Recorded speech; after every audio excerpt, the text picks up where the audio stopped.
Okay. Continued information about the Russian Revolution and Animal Farm. At the end of the last part, I was talking to you about Lenin, so I'm going to continue to do so and also talk to you about Stalin. Now, Orwell simplified the story by basically not having an equivalent character for Lenin. So Napoleon really is a combination of Lenin and Stalin. Old Mages, a combination of Karl Marx and Lenin. And basically what Lenin began in sort of the culture of the Russian Communist Party that became sort of a one state wherein there was no democracy, and the party was led by one man who was sort of all powerful. That was began by Lenin and sort of taken to extremes by Stalin. So Lenin was the founder of the Russian Communist Party, and he was the one who took Marx's ideas of communism and added his own ideas and sort of turned it into what was called Leninism. You have animalism in Animal Farm, so the ideas of Old Major and sort of how it's put into practice at the beginning of the revolution, and that would be sort of a comparison with Leninism. So Lenin, by the end of his life, he realized he was sick. He ended up dying in 1924, sorry. He realized he was sick, and he really did start to feel remorseful for the way he had sort of set up the entire sort of Russian state at that point. He didn't like the fact that he'd created essentially a dictatorship based on authoritarianism, so nobody could question his leadership, and when he realized he was dying and somebody had to take his place, he was not happy with the idea of Stalin taking his place, which did end up happening after Lenin's death. And so he really came to regret the fact that he had set up a structure in which it allowed for a really, really dangerous man to take his place. Having said that, Lenin himself used violence to gain control. He never really wanted that ideal of the workers having power and control in Russia, like what Marx said about the proletariat having control and like being able to make the decisions. He never really wanted that, and I think you see that at Animal Farm as well. Like the pigs, talk a good talk at the beginning, and some of the pigs, want that democratic state. But I think it's quite clear that Napoleon never really, he always wanted the power for himself. I think that's kind of true from the beginning. So Lenin was from a middle class family. His family were active in politics. His older brother was actually executed when Lenin was only 18 because he plotted to murder the Tsar at the time, who was the father of Nicholas II, the equivalent of Farmer Jones. So he had a really, really political life. He studied law, got expelled from university for protesting, got exiled from Russia for protesting. So he was always really, really active. And then when the revolution happened, he came back, triumphantly returned to Russia and led this sort of communist revolution. Now, he was by no means a Gandhi or a Martin Luther King. He really believed that violence should be used to establish and maintain power.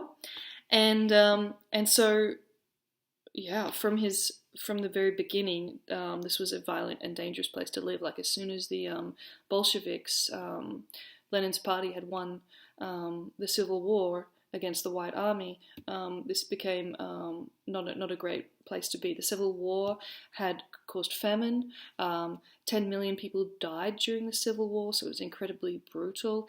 They used it as an excuse to basically kill anyone who didn't agree with them. So the Civil War was a really scary time, and that was done during Lenin's rule. A lot of people, sort of the general popular narrative of the Russian Revolution is that sort of Lenin was the better guy. Like Stalin's the really bad guy who killed a lot of people. And don't get me wrong, Stalin's terrifying, and you'll hear about him in a minute. But I don't think it works to underestimate how bad Lenin was. Lenin was responsible for a huge amount of deaths in Russia after the Russian Revolution as well. Lenin set up things like the propaganda side of things, which we see in the character of Squealer, though of course that continued under Stalin and escalated. And using numbers. So we're going to see that in the next chapter. We're going to read chapter 8. My phone is ringing. I don't want to answer this phone call. I don't know who it is. I never answer when I don't know who it is. Now I've forgotten what I was going to say.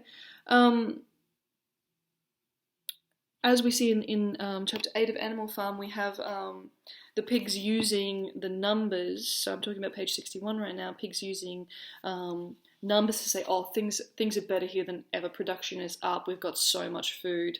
So trying to use numbers to say this is a sort of worker's paradise. Whereas the animals are like, wait, but I feel like we have less food than we used to have. That was happening in Russia as well. Like, people were being told that, oh no, things are going really, really well. This is an amazing place to be.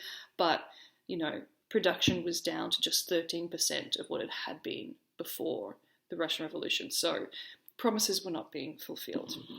Now, as I said, Lenin got sick. He was sick from 1922. He died in 1924, and he really did have remorse towards the end of his life about the way that he had sort of set Russia up, because he knew that there would be a battle between Stalin and Trotsky for power.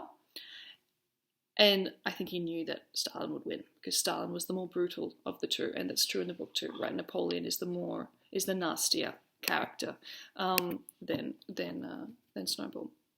So Stalin takes control in 1929. You'll notice that's a few years after he took real control. So it takes him a bit of time to sort of really stabilize his position. He was really high up before in the party before Lenin's death, but to really become sort of the all-powerful leader took him time, just as it takes Napoleon time to get all of that power in Animal Farm. Unlike Lenin, so Lenin was from quite a reasonably wealthy middle-class family, was well-educated, like he went to the equivalent of a gymnasium, like a grammar school. He learned ancient Greek and Latin, so he's a well-educated man. Stalin, the complete opposite. He was born in terribly poor conditions. His father was an abusive alcoholic. His mother was a laundress, so that meant she cleans clothes. These were really poor people, and he wasn't even Russian, which was kept a secret from the Russian people. He was born in Georgia, and so he came from a very, very different background. He ruled in Russia for 24 years until his death in 1953. So I said the revolution began in 1917, and then our story is going to end in 1953. The challenges for the Russian people didn't end in 1953 by any means, but our story is going to end with the death of Stalin in 1953. And upon his death, we believe that he is directly responsible for the deaths of about 20 million people. So that's historians say that Stalin is responsible through executions and murders and purges, but also through famines and just the way he ran the country. He's responsible for the death of 20 million people. That's more people than Hitler. So, if you want to have a context for thinking about how bad this was, 20 million people, it's terrifying. So he had a really tough beginning. Now, the name Stalin, I should tell you, is not the name he was born with. His name is Joseph Stalin. That's how he's remembered. But he was actually born Joseph. Now I'm going to say this wrong. Jugashvili, which sounds a lot less scary than Stalin. He changed his name. Stalin means in Russian "man of steel." So yes, just renamed himself that. Very similarly to Lenin, though, as a young man, he, studying for, he was going to be a priest, believe it or not, and he read Marx and really became obsessed with the ideals of Marx, but like Lenin, didn't necessarily want it to be a sort of everyone equally in control. It's lust for power is a big thing. Now, while we're talking about Stalin, I want to talk to you about two really key things that are mirrored in Animal Farm that are that were big parts of Stalin's rule or control of Russia. One is the 5-year plans, and the other is the purges, or the show trials, because both of these things form part of the plot of Animal Farm. Now, the 5-year plans, which are the historic things that Stalin did. We can see in Animal Farm in the building of the windmill. So what I'm talking about now, that's the parallel in the novel, is all of the stuff around the windmill, of course. So it's this, supposed brilliant idea, and all it does is just cause pain and make them work so much harder and leave them with less food, and so that's the 5-year plan. So the 5-year plan of Stalin was to transform Russia into an industrial superpower. As I said at the very beginning of part 1, Russia in 1917 was essentially totally the economy was agricultural. So Europe had already industrialized, long since industrialized. Russia was still totally based, their economy was totally based on farming. So they wanted to transform Russia into an industrial superpower, so they would have factories, so they would be making things, so they would be more self-sufficient, so, maybe living standards would improve, because at this time this was still a peasant society. And they wanted to do it through government control of the economy, which is, of course, a key part of communism. But by government control of the economy, that should be we all are the government. The government is us, and we are the government. We all have equal roles to play in the government and those of control of our own political lives. But the government in communist Russia was controlled by Stalin and his small group of comrades. So it's not true communism. So government controlling the economy and collective farming, wherein there's no such thing as owning your own farm. The government owns all of the land and you work on it. So millions of farmers refused to participate in this. Those farmers often owned their own sort of small lands. They're called kulaks. And kulaks, both by Lenin and Stalin, were murdered in huge numbers for refusing to comply to their plans. And Lenin's, ordered one of his officers to just go and kill 100 kulaks and make sure that people could see their bodies. So this is one example of what people see Stalin as the bad guy, but Lenin was not great. And so millions of farmers refused to participate in this 5-year plan. In the Ukraine, it led to just real misery. The Ukraine is a bit of a breadbasket, so it's got incredibly fertile land, and so they shot and exiled, tens of thousands of farmers, and some farmers refused to give because the farmers would have to give their food to the government, and then the government promised to sort of redistribute that food, but most of it sort of disappeared, and the everyday people weren't getting any food. So some farmers were even burning crops and killing animals just so they didn't have to give it to the government, because they knew that it wouldn't go back to the people, and millions died due to famine as a result of the 5-year plan. So the windmill in Animal Farm, the 5-year plan in Russia, these are parallels in the plot. It's a lot more complicated than I just explained, but that's the general idea. The other thing I wanted to talk to you about is the purges and show trials. Now, from the second half of the 1930s, Stalin started doing these things where he would just basically eliminate or kill anyone who could oppose him. He would murder them. He would send them to gulags, which were forced labor camps. He used secret police and civilian informants so that you would never know who to trust. And you see that in Animal Farm as well. The pigs are basically saying, Snowball's got people here who could be ready to betray us. Trust in your friends and family was undermined in Stalinist Russia and also in Hitler's Germany, and the same thing is happening in Animal Farm. So if you were somebody who could or might ever want to stand up to Stalin or stand up to the Bolsheviks, you were murdered or you were sent to the gulags. You could have family members sent to forced labor camps or imprisoned, and you be told, we'll kill them if you don't do what we say. It was really, really, really awful, really rough. It was just really bad. And so they would also use they would also bug your house. So if you left your house, they would secretly put microphones and listening equipment in your house so they could listen in to what you were saying to your friends or family. So these purges of people in Russia we see in Animal Farm with, the killing of those pigs. That's a show trial that happened in Russia as well. And now from chapter 7 onwards, you'll keep hearing, reading about various animals that are going to die or disappear. And you need to know that that's because it's a reference to what really happened in real life in communist Russia. Now, the last thing I want to tell you, the last story I want to tell you is of Stalin's death. He had created a cult of personality around himself by the end of his life. People were completely worshipped him like a god.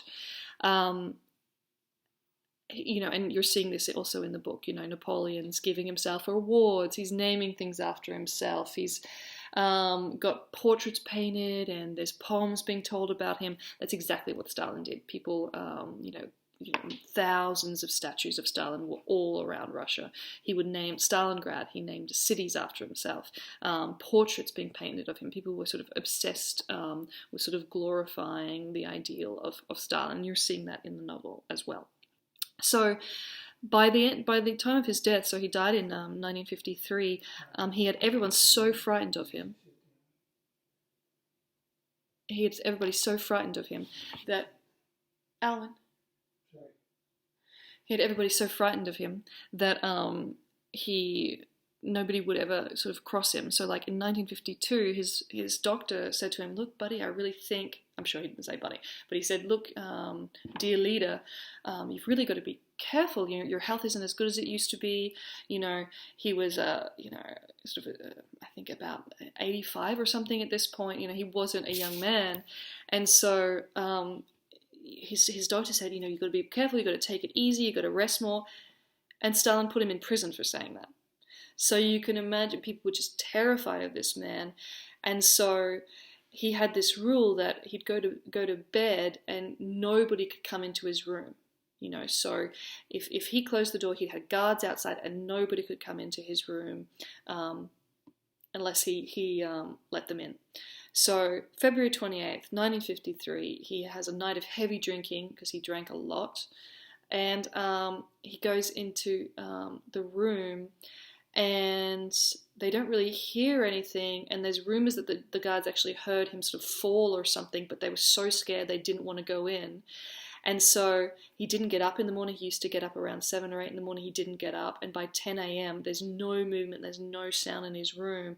And everybody outside is freaking out. Because if you go in there and he's just sleeping or hungover, you could get murdered. Like he could just order for you to go outside and be shot. Like the culture of fear was so intense that nobody was brave enough to go in there and see what was going on with this guy.